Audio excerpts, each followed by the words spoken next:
Hey, I'm Alex Radcliffe from Board Game Co., and thanks for joining me here as we talk about one of the most bizarre things that's happened in board gaming recently, I think. I mean, board gaming in general, the board game space, fortunately, is fairly predictable. Games come out, we play games, we get other games. We keep some of the old games, we keep talking about the new games, and then some of the new games become classics, and 5 years later, we're playing those classics. See games like Terraforming Mars and Blood Rage, and then more games come out, and then Kickstarter happens, and then we continue the cycle again and again and again, and the board game space, fortunately, is fairly boring and predictable.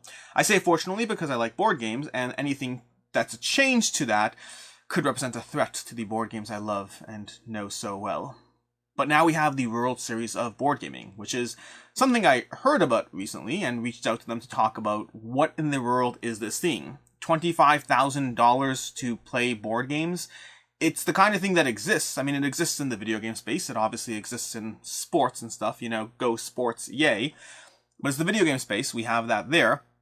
There are chess tournaments. There's even Catan tournaments. But $25,000 to play and win Blood Rage? That seems bizarre. And more importantly, it's not just $25,000. That's first place prize. There's really $100,000 up for grabs, which again, sounds bizarre, and I didn't trust it, as I imagine some of you may not trust it, and I still don't fully trust it. I mean, I think I trust it, but we'll throw the caveats and disclaimers in play. Either way, let's backstep a bit and explain what's going on here. If you haven't heard of this already, and it's been announced on like every single channel, it's been announced on Dice Tower, on Man vs. Meeple, Watch It Played, we've had like 15 different channels talking and announcing different games, one at a time announcing the different games at play. But effectively, there is a World Series of Board Gaming event that will be happening. That's basically it. It's happening next year, so you have a year to prep, to get your skills honed, to play as much Blood Rage or Root as you possibly can, to be on top of your game, and practice for the chance, the small chance, granted, the very small chance of winning a lot of money and prizes. That's what it is. It's a competition. So how's this going to work? We're going to talk through a bunch of things here. Timestamps as usual in the description down below, or in the, timestamps. That little bar, you can click on the bar, you can choose an area that looks interesting, such as me talking about different games, like which games I'm surprised they picked. There are 2 games that I'm, baffled that are made this list. Baffled. And then we'll go through the rest of them. Either way, so, basically, $100,000 up for grabs. There's going to be an event in, I believe in Vegas. Don't have the exact dates at the tip of my mind or whatever, but they'll be in the description down below. And it's going to be 4 days of gaming, with basically going through multiple different events, multiple different potential games that will be played, and then the winners of each event will go to a final event, and then the winners there, the top 4 winners, will walk away receiving $25,000, $10,000, $5,000, and $1,000 respectively. Which means if you're really, really good at certain games and also just a bit lucky, you might be able to get paid a decent amount of money to play games. Now, there is an entry fee. There is a contest fee. I don't know what they are. Ticket prices go up, I believe, November 1st. But there are going to be a bunch of bundles as far as how you can get. But you're basically buying a room in Vegas, I assume. I don't know if you're buying it as part of a package or if you have to buy it separately. But you're buying an entry fee to go here and play games.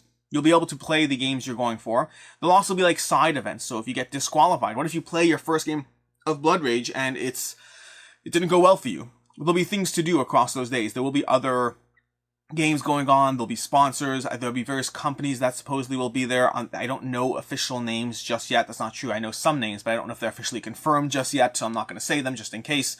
So there will be things to do even if you lost your first game of Blood Rage. And speaking as someone who has lost many first games of Blood Rage, that's good to know. As far as the actual event details, like I said already, there are 16 games. All 16 games have been announced.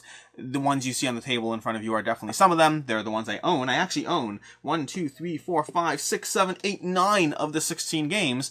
And I want to say I've owned 15 of the 16 games. We'll go through them all shortly.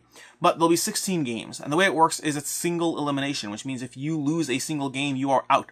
So let's say you sign up for the Blood Rage event. Blood Rage is an amazing game, you should sign up for it. So let's say you sign up for the Blood Rage event. Actually, you should only sign up for it if you're good at it, because it doesn't matter how amazing it is. If you're not good at it, you probably won't win. If you're good at Blood Rage, you sign up for Blood Rage, and let's say there's 64 people who signed up for Blood Rage. Let's say there's 256 people who signed up for Blood Rage. Those 256 people will be set off into 4-person games. At the end of that, you'll have 64 winners. Those 64 winners will pair off against, each other in, 16 games, and then you'll have 16 winners from those. Those 16 winners will pair down to 4 games, and then you'll have, 4 winners from those, and then finally down to 1 game, where there'll be one winner. That one winner is the winner of the Blood Rage event, and they're going on to the final round.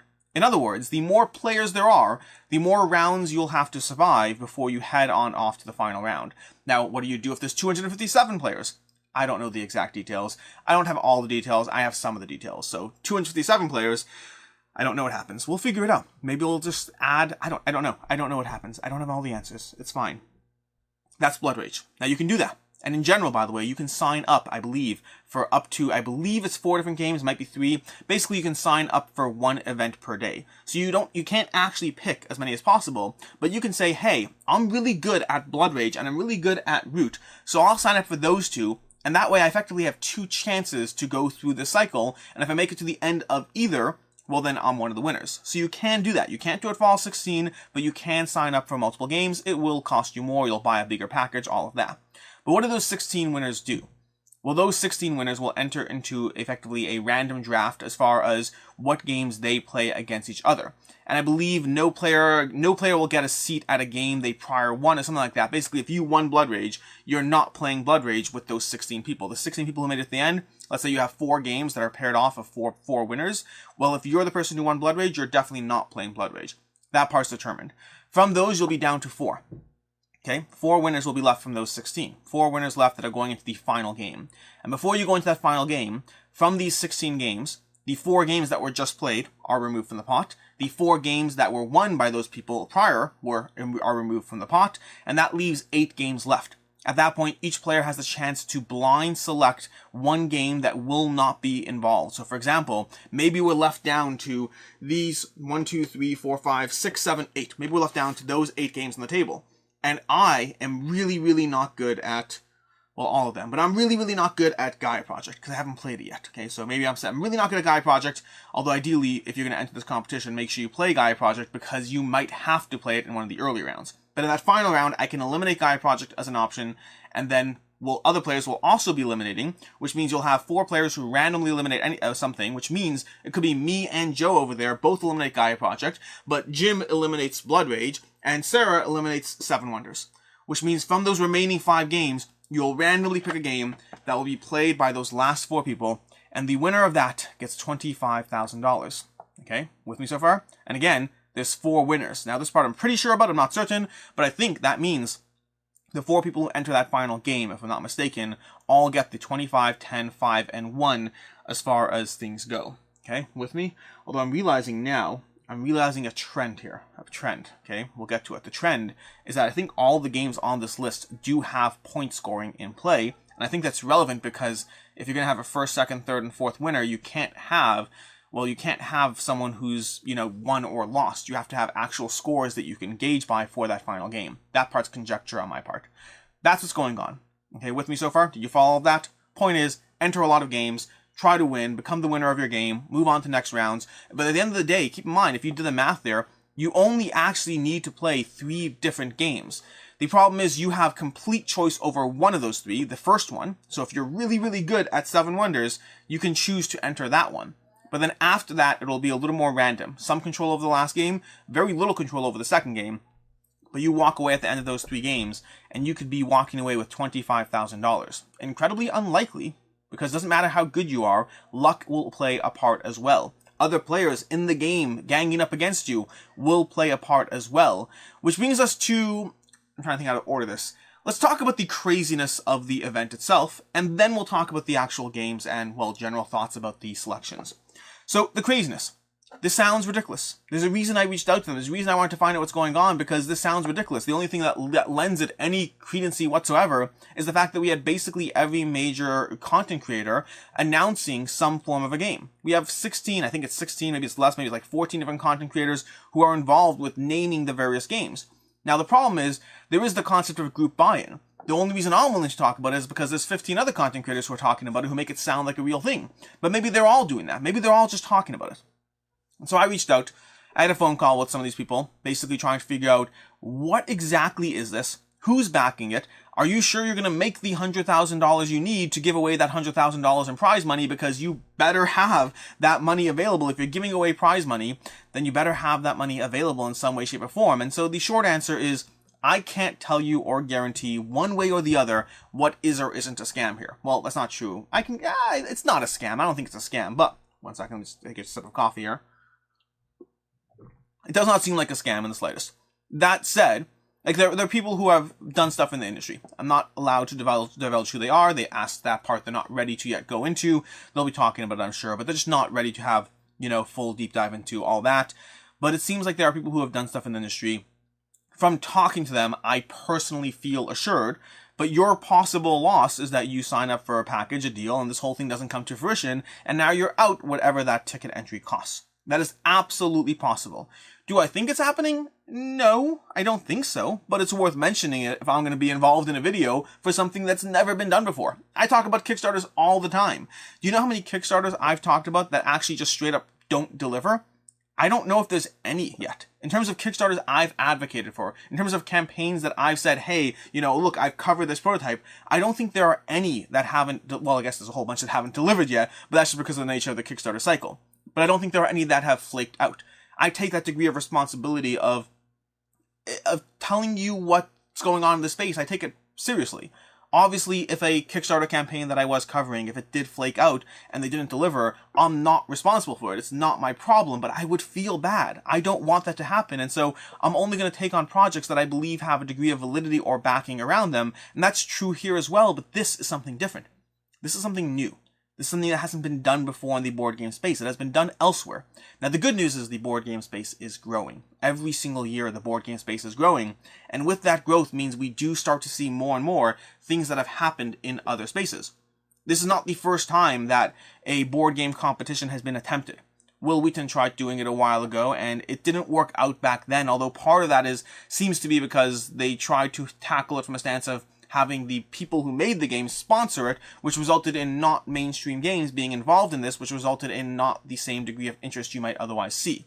Now, one of the things the World Series of Board Gaming has done is they have chosen 16 games that they believe represent a good variety of what it takes to be good at games, I guess. I don't have a clever way to end that. Good at games.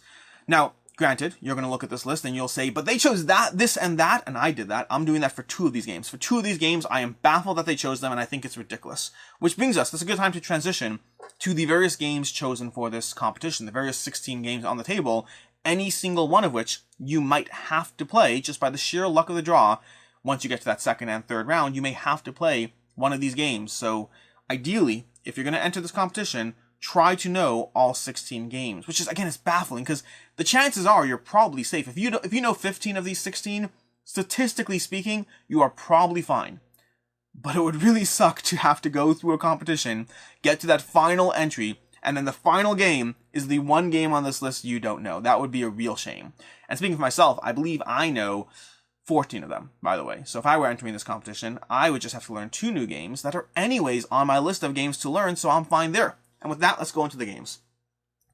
I'm just going to go through this in random order. Let's start here. We have Gaia Project, Brass, Dune Imperium, Seven Wonders, Root, Terraforming Mars, not the big box, just the base game, Blood Rage, Azul, Carcassonne, and then from the ones that I don't own, we have Dominant Species Marine, we have Splendor, which I used to own, we have Ticket to Ride, we have Settlers of Catan, we have, what am I missing here? We have Ra, we have Acquire, and Great Western Trail. Those are the 16 games, okay? So once again, past the ones you're seeing here, we have Dominant Species Marine, Splendor, Ticket to Ride, Settlers of Catan, Ra, Acquire, and Great Western Trail. Those are all the games that you might have to play. And let's go through the ones in the general categories. I've lumped these into a few categories, and let's get into it. The starting 2, the category of the 2 games that I am genuinely baffled by, are Dominant Species Marine and Dune Imperium. And let me tell you why, for 2 totally different reasons. They also, I believe they are the newest games on the list, which is relevant to Dune Imperium, not so much to Dominant Species Marine. Why is Dune Imperium on this list? Why? Is it because of the movie? The movie's supposedly good, by the way. I haven't watched it yet. Don't tell me any spoilers. I will be watching it probably in the next 2 or 3 weeks, but I can't get to it right now, so please, no spoilers about Dune, except for the fact that apparently everyone in Dune poops their pants. No, really, that's a thing. You can Google that. Google Dune pooping your pants. All those actors you're seeing in the movie, from a what's it called? What's the word for it? It's a canon. From a canon standpoint, they are all actively pooping their pants and recycling that poop. Yes, this video just took a weird turn. I apologize. But past Dune, why Dune Imperium? Why one of the newest games out there? This is from like, what, a year and a half ago? That's not been in the board game space for that long. Is it that popular? Is it that, like, you couldn't have picked any? Why? Why Dune? Now, granted, I have kind of figured out, as I told you as I was going through this, that everything here does need a score. So anything with a binary win condition couldn't have been involved. You can't binary win-loss. There has to be a scoring system in place. Secondly, you may notice there's a high absence of games like Zombicide, of games like Pandemic. And that's because cooperative games don't really result in people moving on to the next round or not. Unless you did it in a way that you have, you know, everyone playing the game and all the people who lose Pandemic just don't go on. But even then, best case scenario, you're still left with 4 people at the very end of the day who did still win their last game. So I guess you could have 4 people who won the last game and then you flip a coin or something. I don't know, pick straws. There's ways to do it, but none of them are really ideal. So no cooperative games on the table, and only games with scores. I still don't understand why Dune Imperium's in the mix. It just feels too new. It doesn't feel classic enough. Blood Rage is a classic. Terraforming Mars is a classic. Root is a classic. These are some new games. Gaia Project, Brass Birmingham. There are new games here. Like in the past 7-8 years, most of these games are from the past 7-8 years. The oldest game is Acquire, and that's an exception. Then we have Ra. But like most of these games, most of these 16 games are from the past 10 years. And some of them, many of them, from the past 5. But why do we have one from the past year and a half? And then to make it crazier, we have Dominant Species Marine. If you wanted to pick Dominant Species Marine, why not just pick Dominant Species? Why would you pick the newer version of... That's like instead of having Ticket to Ride, you're like, we're going to do Ticket to Ride Nordic. That's going to be our game choice of the... I don't know why they chose Dominant Species Marine. You could have just chosen Dominant Species and it would have made perfect sense to me. Still a game I need to play, by the way. The only game from all these games that I neither own nor owned in the past is Dominant Species Marine. That one's too new, and I have Dominant Species on the shelf, unplayed, giving me lonely eyes every single time I walk past it. So those are the first 2. The next 4 that I grouped together are Splendor, Ticket to Ride, Settlers of Catan, and Seven Wonders. The only which that I still own is Seven Wonders. And those are grouped almost by the nature of them being a little lighter in what they're doing. Okay, we still have Azul and Carcassonne. We'll get to those 2 shortly. But we have Splendor, Ticket to Ride, Settlers of Catan, Seven Wonders. There are healthy degrees of luck in those games. They are lighter in terms of how deep the strategy can go. Obviously, if you're super amazing at Splendor, you'll probably destroy me. I'm not arguing that. But they are lighter games by their nature. And it's just fascinating to see them included. Like, imagine the chances of something like Splendor being the final game, which can absolutely happen. The way this competition is structured, Splendor can be the final game. Can you imagine that if you had the winner of Brass Birmingham and the winner of Blood Rage and the winner of Great Western Trail and Terraforming Mars, if they're all faced off against each other in an epic game of Splendor? It just sounds ridiculous. Now granted, someone can veto Splendor in that final round, so not necessarily on the table. But one of the players may have vetoed Dominant Species Marine, or all the players may have vetoed Dominant Species Marine because they didn't want to play it. So, honestly, Rule Series of Board Gaming, if you're watching this, what you should probably add to your list of criteria is everyone in that final game should have the option of submitting a list to the judges of the games they'd rather not play. And then, all the games that are on everyone's lists should automatically be taken out without having to use a strike. So if I say, hey, I really don't want to play Dominant Species Marine and Splendor, and then if everyone else said a bunch of games and Splendor was across the lists, then they should be able to take that game out. Because it'd be weird if you had 4 people who were epically good at their game facing off in Splendor. Although I kind of want to see it happen now, so bear with me. But those are those 4. Splendor, Ticket to Ride, Settlers of Catan, Seven Wonders, all a little bit on the lighter side. Then we have Azul and Carcassonne. And the reason I'm picking these 2 is because I imagine, I don't know this for sure, but I imagine the pairing off of these 2 games is still going to be 4-player games. I imagine we'll be sitting down, Carcassonne, you'll have 4-player games, and Azul, you'll have 4-player games. And those games, to me, are cutthroat strategy at 2, and kind of luck of who screws who at higher player counts. So they're still lighter to a degree, not that light, Azul's pretty mean, so is Carcassonne for that matter. But to a certain extent, these are strategy games. You could be like, I'm the best at Carcassonne or the best at Azul. But if you get locked into a 4-player game, I feel, just based on my own experience with these games, you're kind of going to get screwed by whoever goes next. Which brings me to the next 3 on this list, which is Brass Birmingham, Blood Rage, and Root, which have the same problem to a degree. While being very different in the way they are implemented, Brass Birmingham, Blood Rage, and Root, I find are all games where despite your high level of skill that you can bring to the table in those games, you still can be impacted by the group dynamics at the table. You have to survive 4 games. If you pick Blood Rage, if you pick Root, you might have to survive 3, 4, 5 games in a row of being the one left standing, being good at your game, and not having all the other players gang up against you in a way that results in you losing, which just sounds like its own fascinating little challenge that, again, I can't wait to watch all this play out. And then lastly, we have Acquire, Ra, Great Western Trail, Terraforming Mars, and Gaia Project. And those are the ones that, at least based on my own experience of the games, and Gaia Project I haven't played, so this is the one where I'm going with assumption. The other 4 I have played. Acquire, Ra, Great Western Trail, Terraforming Mars, and Gaia Project, I believe, are the 5 games on this list that you likely have the greatest control over your own destiny. Dune Imperium a little bit too, by the way. I just threw that in the category of things I'm surprised by. Meaning they're all games that have a high level of skill involved. They're all games that have a high level of control over what you do and the way other players can get involved. Now, all of them still have interaction. All of them still have degrees where someone else can mess with you. In Terraforming Mars, you could have 4 players who are ganging up against you, or you could just have the draft order of who's drafting your cards and if they're better at picking the right combinations. But that interaction is much smaller than in a game like Blood Rage.